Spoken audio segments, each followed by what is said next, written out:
Hi, my name is Dr. Peggyy Brunache, and I'm a lecturer in the history of Atlantic slavery at the University of Glasgow. I am also the first director of the Beniba Centre for Slavery Studies that's also housed at the University of Glasgow. My work, for the most part, centers on the experiences of enslaved Africans and their descendants. I've done work in the United States, in the Caribbean, in West Africa. I suppose I should note that my actual training is in historical archaeology. So I've actually gone and excavated slave villages in the Caribbean, sites associated with the slave trade in French West Africa, as well as many places all over the United States. But I'm housed my current professional career, I'm housed in the subject of history at the University of Glasgow as a historian. So because of what I do, I kind of can be in multiple subjects at once. I'm quite interdisciplinary in that manner. Let's see, besides doing my lectureship and running the Center for Slavery Studies, I also do a lot of public facing work because I am someone that doesn't believe that the history of some of the most influential historical events of the modern era, particularly the colonial and imperial projects associated with the brutal, violent exploitation of Black bodies, whether it be through slavery or afterwards, and in many cases still so, is something I feel should not be only for historians and highbrow people or students. This is a history that affects everyone, and I believe that learning about it is something that should come much more, much easier than it does. Not just because you have the privilege and access, and in some cases the financial means to go to university or take these courses or buy these books. It should be accessible to everyone. And so I try to create a lot of projects that brings this history to everyone. My career journey has taken some interesting twists and turns, had a lot of roadblocks.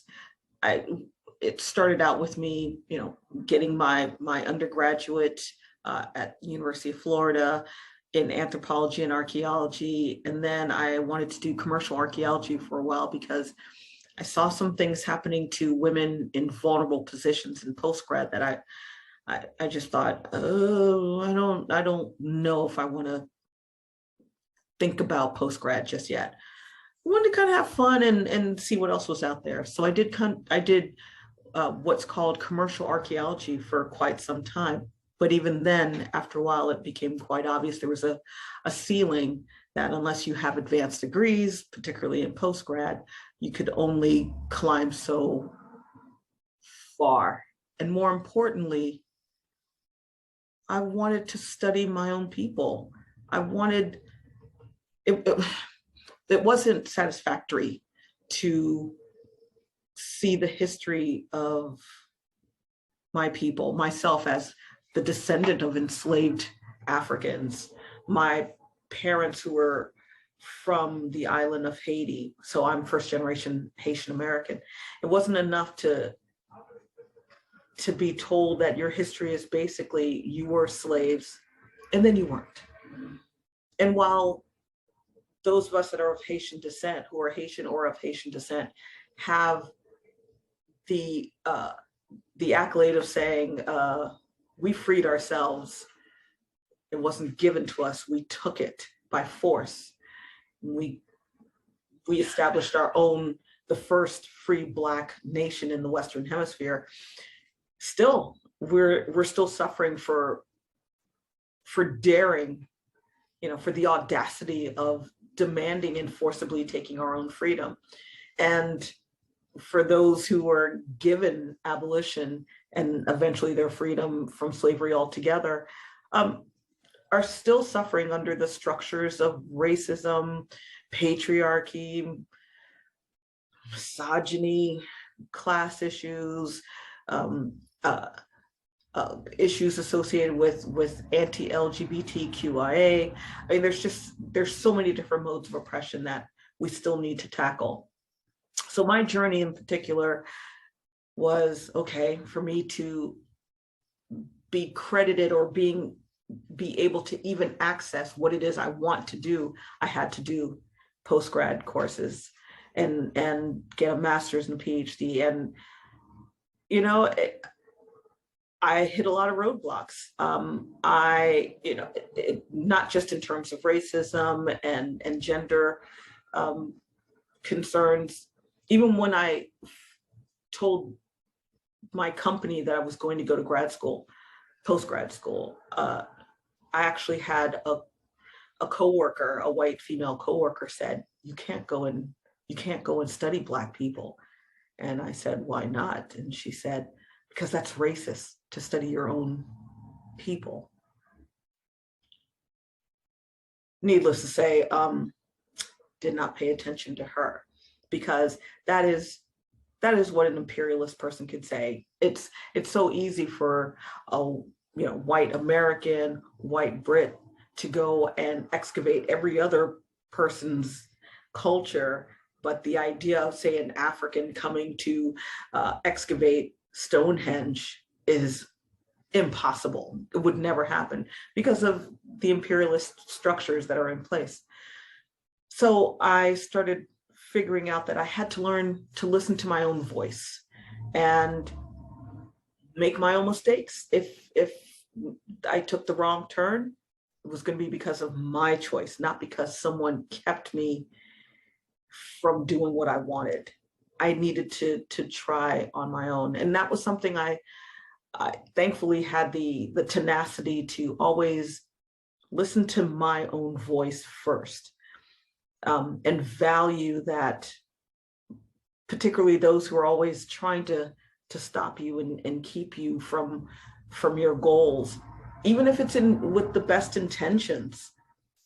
They're not going to take care of you later. They're not going to be the ones to help you find another job necessarily. So some of those roadblocks came from white women. Some of them came from white men.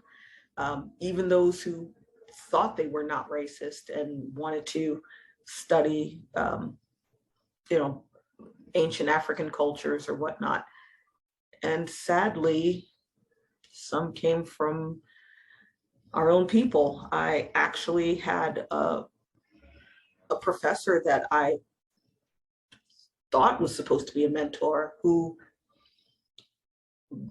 tried to dissuade me from coming here to marry the man that I ended up marrying and having a family with, because it wasn't along the path of what he thought I should be doing. And he actually tried to scare me and said, if you go and do something that he himself could not envision, that he had not taken himself, that in his mind, the only end goal would be for me to become a maid or work in a hotel. So again, just because they can't see what you see doesn't mean you should listen to them. Maybe in the end they were right, but you need to know for yourself and be willing to stand by the convictions of your actions.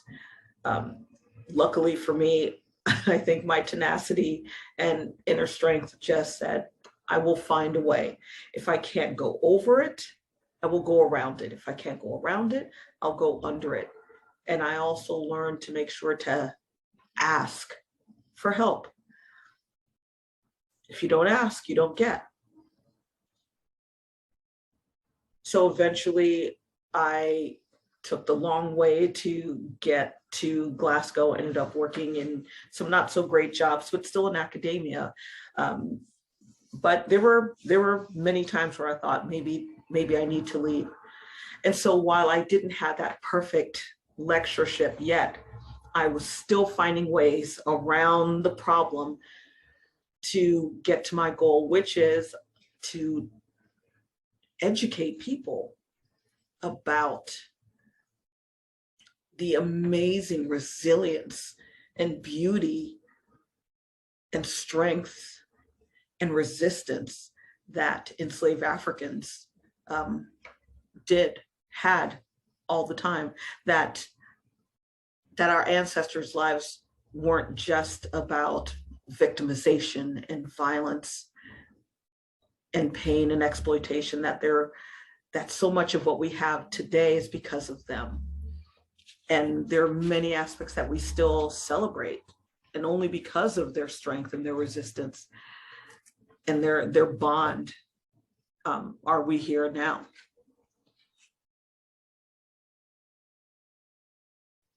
The significance of International Women's Day, it's hard for me to say, because for me, the significance of International Women's Day really should be the significance of international women every day, always. This isn't something that should be relegated to only one point. However, I do understand that we need to start somewhere, and that considering too many cultures of this world, particularly those who are in the developed nations, are still overwhelmingly steeped in patriarchy, we do not value women and their contributions on every level enough. So this is a call that needs to begin, I suppose, with one day, to stop and really take the time to acknowledge how we, as half of the human race, needs to be seen and valued properly. Inspirational women. I see inspirational women all the time. I grew up being inspired by women in my family, most of whom never really even got past secondary, if they got there. I was just, I suppose, just trained to understand that women's strength and intelligence may not always be measured in the way men's intelligence and strength are measured, and therefore maybe their power in who they are and what they do is ignored and misread. So I learned from the women who didn't have the degrees that I have now, in terms of being strong in yourself and knowing that lean on the people who are your true family. And sometimes that's by blood and sometimes that's by choice. But surround yourself with people who get you and want the best for you. That's what many of the women I saw around me doing. And that's what I also try to do with others. I see inspirational women in the friends that I keep, and how they persevere, and even if they've tried this career and that career and this and that, and it hasn't worked out yet, they keep trying. They keep going. I think that's probably the thing that I find most inspirational, is that they keep going and never accept mediocrity as enough. It's always achieving as much excellence as one can achieve, but excellence that you defined, I would say, is most important.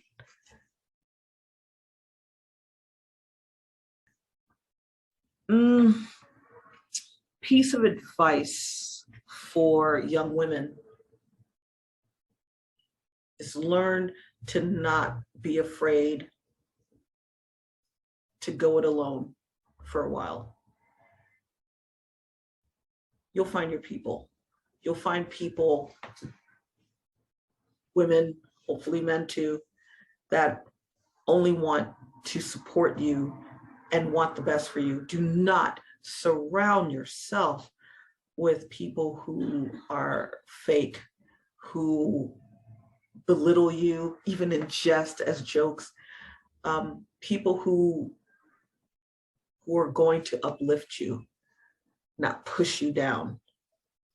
Because we can't always have, sometimes, that inner strength that we carry falters. We can't always be that strong woman.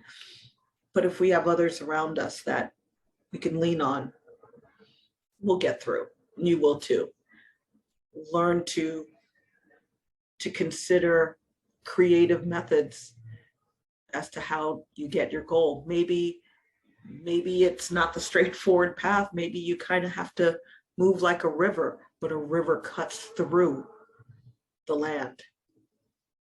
Water will cut through rock.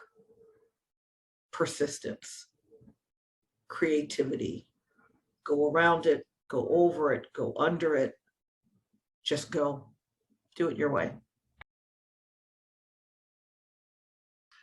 In terms of goals, besides continuing with my work and discovering more ways that I can reach more of our people, particularly those of African descent, those who identify as Black and are of African descent. I want to help find ways to put a spotlight on the past in a way that helps them to feel that they have a foundation of just the most amazing people that came before us, that despite what the colonists and the imperialists have told us about us being just slaves and nothing more, we weren't just kings and queens, we were warriors. We were mothers and fathers and people who just did whatever we need to do to get through the day for ourselves and for our family. I want to feed the rich history of our people to others as a way of inspiring them and feeling that, what we do is because we stand on the shoulders of our ancestors, of giants that hold us up, so that we can do the same for the next generation.